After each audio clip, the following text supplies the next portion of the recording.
కూడి వచ్చిన సహోదరి సహోదరులందరికీ మన ప్రభు క్రీస్తు నామమున వందనాలు తెలియజేస్తున్నామండి. సంఘం యొక్క ప్రార్థన కూడికలో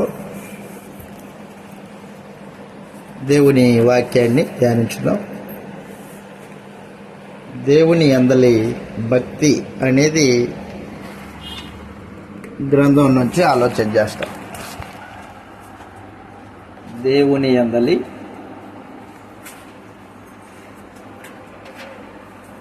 భక్తి.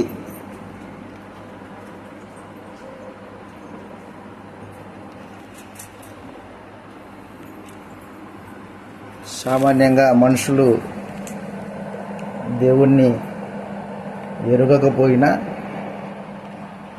భక్తి చేసేవాళ్ళు అనేక మంది. లోకంలో భక్తి భావన కలిగిన వాళ్ళు పలు రకాలుగా తమ భక్తిని దేవునికి వెల్లడిపరుచుతూ ఉంటారు. 40 దినాలు ఒక నిష్ఠ కలిగి భక్తి చేస్తూ ఉంటారు. ఒక రకమైన వస్త్రధారణ, ఒక రకమైన జపమాల కలిగి భక్తి చేస్తూ ఉంటున్నారు. వారు శరీర సంబంధమైన సాధకం చేత భక్తి చేస్తారు. శరీరాన్ని ఆస్వాదం చేసుకొని భక్తి చేస్తారు. లోకంలో దేవుని దగ్గర ఏదైనా ఆశించి భక్తి చేస్తారు. శరీర సంబంధమైన వాటి కొరకు మనుషులు భక్తి చేస్తారు. దేవుని దగ్గరికి వెళ్ళగానే వారు కళ్ళు మూసుకొని మోకరిల్లి వారి మనసులో కోరికలు కోరుకుంటూనే ఉంటారు. ఒకవేళ ఆ కోరికల్లో ఏదైనా తీరితే, నెరవేర్చబడితే తమకు కలిగినవి తీసుకొని వెళ్ళి వారికి తోచినంతగా దేవుడికి సమర్పిస్తూ ఉంటారు. దాన్ని భక్తి అంటూ ఉంటారు మనుషులు. వాస్తవంగా అలాంటి భక్తి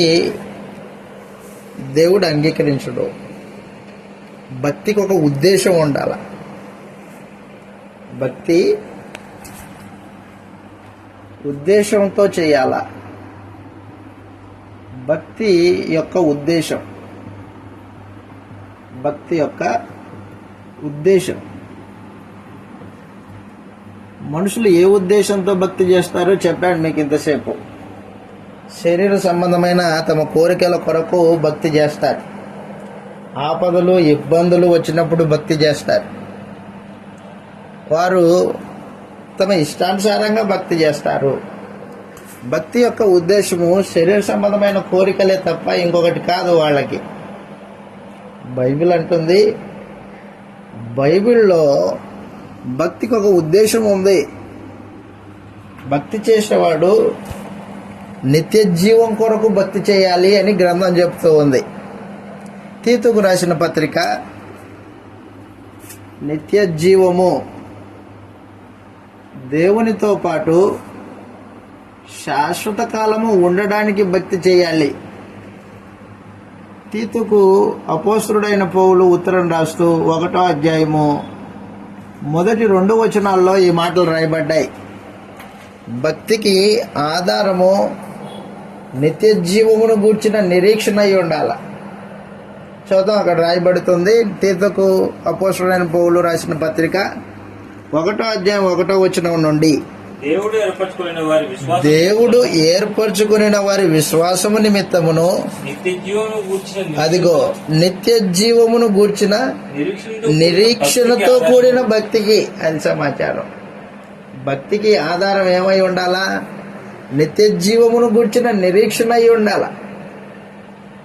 మరణం తర్వాత దేవునితో శాశ్వత కాలం బతకాలి. దానికోసం భక్తి చేయాలి మనుషుడు. శరీర సంబంధమైన వాటి కోసం భక్తి చేసే వాడి భక్తి ఉద్దేశము తప్పుడు ఉద్దేశం. అది సరైన ఉద్దేశం కాదు. అది నిత్య జీవము నిరీక్షణతో కూడిందై ఉండాలి భక్తి. అలాంటి భక్తి దేవుడు అంగీకరించేదై దేవుని యందలి కలిగి ఉండాల్సిన అవసరం ఉంది ప్రతివాడు. రెండవది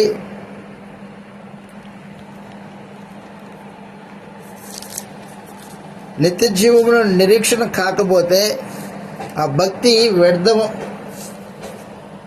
రెండవది ఆత్మ రక్షణ కొరకై భక్తి ఉండాల. ఆత్మ రక్షణ కొరకు, ఆత్మ రక్షణ కొరకై భక్తి చేయాలా దేవుని యందు. ఆత్మ రక్షణ కొరకు దేనికోసం భక్తి చేస్తున్నావు? ఎందుకు సమస్తాన్ని కట్టుదిట్టం చేసుకుంటావు? లోకం అనుభవించవచ్చు కదా, అందరిలాగా లోకం అనుభవించవచ్చు కదా. లేదండి, లేదు, భక్తి చేయాల. అదే ఎందుకోసం చేస్తున్నావు భక్తి? ఆత్మ రక్షణ కొరకు కాకపోతే నీ భక్తి నిష్ప్రయోజనమై ఉంటుంది. పేతురు గారు రాసిన మొదటి పత్రిక 1వ అధ్యాయము 4వ వచనంలో ఈ మాట రాయబడింది. పేతురు గారు రాసిన మొదటి పత్రిక 1వ అధ్యాయం 8వ వచనం, క్షమించండి, 8వ వచనంలో మీరు ఆయనను, దేవుణ్ణి చూడలేదు, ఆయన పంపించిన యేసు ప్రభువుని మనం చూడలేదు. మీరు ఆయనను చూడకపోయినను ఆయనను ప్రేమించుచు ఉన్నారు. ఇప్పుడు ఆయనను, యేసు ప్రభువును కన్నులారా చూడకయే విశ్వసించుచు. అదనమాట, మీ విశ్వాసానికి ఒక ఉద్దేశం ఉంది. ఏంటా ఉద్దేశము? మీ విశ్వాసమునకు ఫలమును అనగా ఆత్మ రక్షణ పొందుచు చెప్పనా సఖ్యమును మహిమయుక్తములైన సంతోషం గలవారై ఆనందించుచూ ఉన్నారు. విశ్వాసానికి ఒక ఉద్దేశం ఉంది, భక్తికి ఒక ఉద్దేశం ఉంది. విశ్వాసము ఆత్మ రక్షణ కొరకై క్రీస్తు యేసునందు విశ్వాసం ఉంచాలి. అలా కాకపోతే కేవలం శరీర సంబంధమైన వాటి కోసమే అయితే నీ భక్తి నిష్ప్రయోజనం. విచిత్రం ఏంటంటే ఈ రోజున భక్తి చేసే వాళ్ళు ఎలా చేస్తున్నారంటే, బంధువులు అంతా ఒకే గుంపు కలిగిన వాళ్ళంతా యేసు ప్రభువుని నమ్ముకున్నారు అనుకో, అందరూ బంధువులు నమ్ముకున్నారు కాబట్టి వీళ్ళు నమ్ముకుంటారు. కుటుంబంలో అందరూ యేసు ప్రభువుని నమ్ముకున్నారు అనుకో, పిల్లలు కూడా యేసు ప్రభువుని నమ్ముకుంటారు. ఉద్దేశం తెలుసా? భక్తికి ఏమైనా ఉద్దేశం ఉందా వాళ్ళకి? ఉద్దేశం లేదు. ఎందుకు విశ్వసించాడో, అతను పరిశీలన చేసే నమ్ముకున్నాడా తెలియదు. అలాంటి భక్తి నిష్ప్రయోజనము అని చెప్తుంది గ్రంథం. భక్తికి, నువ్వు చేసే భక్తికి ఒక ఉద్దేశం ఉండాలా. అది నిత్య జీవమును గూర్చిన నిరీక్షణతో కూడిన భక్తి అయి ఉండాలి. 2, నీ ఆత్మ రక్షణ కొరకై ఉండాలా. అలా కాకపోతే పనికిరాదు అది. తిమోతికి రాసిన మొదటి పత్రిక 4వ అధ్యాయం 12వ వచనంలో యవనస్తుడైన తిమోతికి ఈ విషయాన్ని తెలియజేస్తూ ఉన్నాడు. క్షమించండి, తిమోతికి రాసిన మొదటి పత్రిక శరీర సంబంధమైన సాధకము కొంచెం మట్టుగా ప్రయోజనకరం అని చెప్పాడు. 4వ అధ్యాయము 6వ వచనం నుండి 8వ వచనం చదువుతూ నేరుగా. తిమోతికి రాసిన మొదటి పత్రిక 4వ అధ్యాయం 8వ వచనంలో అది సమాచారం. శరీర సంబంధమైన సాధకము కొంచెం మట్టుకే ప్రయోజనకరం గాని దైవభక్తి, అదిగో దైవభక్తి, దైవభక్తి ఈ కాలానికి సంబంధించింది మాత్రమే కాదు, అది ఈ జీవం విషయంలోను రాబో జీవం విషయంలోను వాగ్దానంతో కూడింది అయి ఉన్నందున అన్ని విషయంలో ప్రయోజనకరమైంది. ఈ వాక్యం నమ్మదగింది, పూర్ణ అంగీకారమునకు యోగ్యమునై ఉన్నది. తిమోతి, నాయనా, యవనస్తుడా, శరీర సంబంధమైన సాధకం మనుషుడు భక్తి పేరిట శరీరాన్ని నలగొట్టుకుంటూ ఉంటాడు. నాకు తెలిసిన ఒక అక్క ఉపవాసం ఉంటూనే ఉంటుంది, తరచుగా తినదు. ఏమంటే భక్తి అంటది. భక్తి శరీర సంబంధమైన సాధకం. ఎందుకోసం ఉపవాసం ఉంటున్నావు? ఏదో దేవుణ్ణి నేను కోరుకున్నా, ఆ కోరిక నెరవేర్చాలని ఉపవాసం ఉంటున్నా అంటే శరీర సంబంధమైన వాటి కోసం ఉపవాసం ఉండి ధర్నా చేసి దేవుణ్ణి దింపాలా, అది వాళ్ళ ఉద్దేశం. అలాంటి ఉపవాసము, అలాంటి శరీర సంబంధమైన సాధకాలు భక్తి అని మనుషులు అనుకుంటారు, దేవుడు అనుకోడు.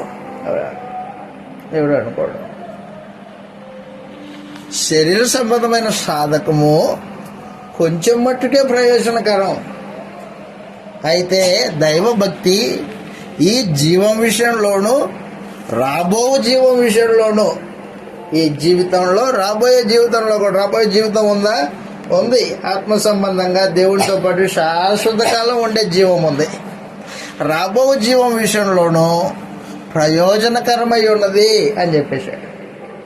కాబట్టి భక్తి యొక్క ఉద్దేశం ఆత్మ రక్షణకై ఉండాలి, నిత్య జీవం కొరకై ఉండాలి. ఎందుకు వెళ్తున్నావు ప్రార్థనకి? ఏం లేదు, అక్కడికి వెళ్తే మనశ్శాంతి ఉంటుంది కొద్దిసేపు.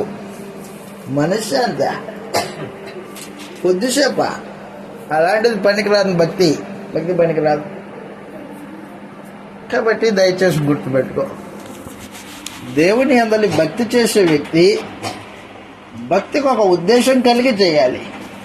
శరీర సంబంధమైన ఉద్దేశంతో భక్తి చేసేవాడు నిష్ప్రయోజనమైన భక్తి, పనికిరాదు. అది ఆత్మ రక్షణ కొరకు, నిత్య జీవం కొరకు చేసే భక్తి, అది దేవుడు అంగీకరించే భక్తి అయి ఉంటుంది. ఇది మొదటి సమాచారం. రెండవది, ఏది దేవుడు అంగీకరించే భక్తో, ఏది దేవుడు అంగీకరించని భక్తో తేడా తెలుసుకొని భక్తి చేయాలి. దేవుడు అంగీకరింపని భక్తి, అంగీకరింపని భక్తి. రెండవ సమాచారం, దేవుడు ఎలాంటి భక్తిని అంగీకరిస్తాడు, ఎలాంటి భక్తిని అంగీకరించడు. దేవుడు అంగీకరింపని భక్తి ఉంది. ఏంటంటే దేవుడు ఎవరో తెలియకోకుండా చేసే భక్తిని దేవుడు అంగీకరించడు. నీకు దేవుడు ఎవరో సూటిగా తెలుసా? దేవుడు అండి, యేసుక్రీస్తే దేవుడు అండి, ఇంకెవరు దేవుడు లేడండి. అలాంటి వాడికి దేవుడు తెలియదు. దేవుడు ఒక్కడే, ఆయన తండ్రి. యేసుక్రీస్తుకు కూడా తండ్రి యొక్క దేవుడే దేవుడు. దేవుడు ఎవరో తెలియకోకుండా చేసే భక్తి అంగీకరింపబడదు. అంతెందుకు, అపోస్తుడైన పౌలు గ్రీకు ప్రజలున్న వాతావరణంలోకి వెళ్ళాడు. గ్రీకు ప్రజలు జ్ఞానులు, వారు దేవుణ్ణి ఎరుగని వాళ్ళు, భౌతికంగా జ్ఞానులే. వాళ్ళు ఏం చేశారంటే దేవాలయాలు కట్టారంట. ఏథెన్స్ ప్రాంతానికి వెళ్ళారు వాళ్ళు. పౌలు ఏథెన్స్ ప్రాంతానికి వెళ్తే ఏథెన్స్లో ఉన్న పట్టణస్థులు వాళ్ళు ఏం చేశారంటే దేవునికి దేవాలయాలు కట్టారు. వాళ్ళకి తెలిసిన దేవతలకు అన్నిటికీ దేవాలయాలు కట్టారు. అయితే వాళ్ళు తెలివైన వాళ్ళు, ఒరే మనం కట్టిన దేవతలు కాకుండా ఇంకో దేవుడు ఉన్నాడేమో, ఒకవేళ ఉంటే ఆయన పరిస్థితి ఏంటి, రేపొద్దున మనల్ని అడుగుతాడు కదా నాకు గుడి కట్టావా అని. కాబట్టి తెలియబడని దేవునికి అని ఒక బలిపీఠం కట్టారంట వాళ్ళు. దేవుడు ఎవరో తెలియకోకుండా చేసే భక్తి కాదు అది నేను అంటున్నా. అపోస్తల కార్యాలు 17వ అధ్యాయం 21-22 వచనాలు చదువుతాం. దేవుడు అంగీకరింపని భక్తిలో మొట్టమొదటి సమాచారం, దేవుడు ఎవరో ఎరుగకుండా చేసే భక్తి. దేవుడు ఎవరో తెలియక చేసే భక్తి దేవుని అంగీకారం కాదు అది. అపోస్తుల కార్యాలు 17వ అధ్యాయం 21-22 వచనాలు. ఏథెన్సు వారందరూ అక్కడ నివసించు పరదేశులందరూ ఏదో ఒక కొత్త సంగతి చెప్పుట ఎందును వినుట ఎందును మాత్రమే తమ కాలం గడుపుచుండిన వారు. అవును. పౌలు అరియోపగు సభ మధ్య నిలిచి చెప్పినదేమనగా ఏథెన్సు వారలారా, సమస్త విషయములలో అతి దేవతా భక్తి గలవారై ఉన్నట్టు నాకు అగపడుచు ఉన్నది. సంచరించుచు దేవత ప్రతిమలను చూచుచుండగా ఒక బలిపీఠం కనబడింది. తెలియబడిన దేవునికి అని వ్రాయబడింది. తెలియబడిన దేవునికే నేను రాయబడింది. కాబట్టి మీరు తెలియక దేవుని భక్తి కలిగి ఉన్నారో, తెలియక దేని యందు భక్తి కలిగి ఉన్నారో దానినే నేను మీకు ప్రచురించున్నాను. అది సమాచారం. భక్తి లేదు వాళ్ళకి, భక్తి ఉంది, బలిపీఠం కట్టారు. అయితే దేవుడెవరో తెలియదు. దేవుడెవరో తెలియకోకుండా చేసే భక్తి అంగీకారమైన భక్తి కాదు. అంగీకారం కాదు. ఎంత భక్తో ఉదయాన్నే లేస్తారు. ఉదయాన్నే లేచి తమకు తోచినది గ్రంథంలో చదువుకొని ప్రార్థన చేసుకొని వెళ్ళిపోతారు. వారి పనుల్లో మునిగిపోతారు. భక్తి. కానీ దేవుడెవరో తెలుసా? ఆ దేవుడెవరో తెలియకోకుండా చేసే భక్తి అంగీకారం అవుతుందా? అంగీకారం కాదు. రెండవది, దేవుడెవరో తెలిసినప్పటికీ ఆయన వాక్యము ప్రకారంగా జరిగించని భక్తి కూడా అంగీకారం కాదు.